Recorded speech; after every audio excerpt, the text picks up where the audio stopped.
Hi అండి.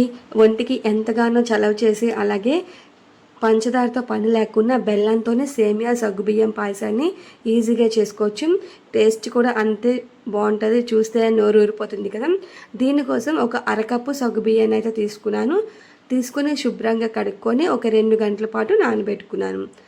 ఆ తర్వాత ఒక మందంపాటి గిన్నె తీసుకొని అందులో నెయ్యి వేసుకొని కట్ చేసిన డ్రై ఫ్రూట్స్ వేసుకొని ఫ్రై చేసుకున్న తర్వాత ఒక గిన్నెలోకి తీసుకోండి. ఇప్పుడు అదే నెయ్యిలోకి సేమియాను కూడా ఫ్రై చేసుకొని తీసుకుందాం. సేమియా అనేవి ఇలా ఫ్రై అయితే సరిపోతుంది.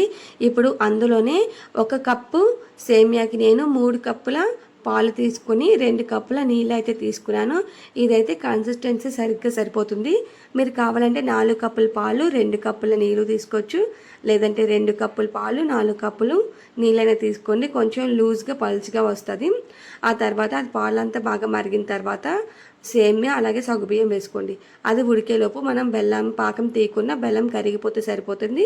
1 కప్పు బెల్లం అయితే టేస్ట్ సరిపోతుంది. మీకు కొంచెం తీయగా కావాలనుకుంటే కొంచెం ఎక్కువ బెల్లాన్ని వేసుకోవచ్చు.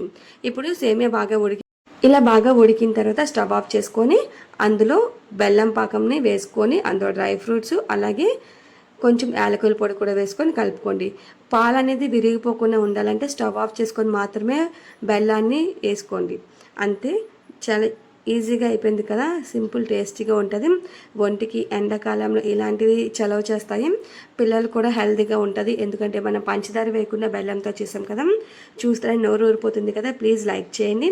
అలాగే మన ఛానల్ని ఎవరైనా ఫస్ట్ చూస్తుంటే సబ్స్క్రైబ్ చేయండి. Thank you for watching. Bye friends.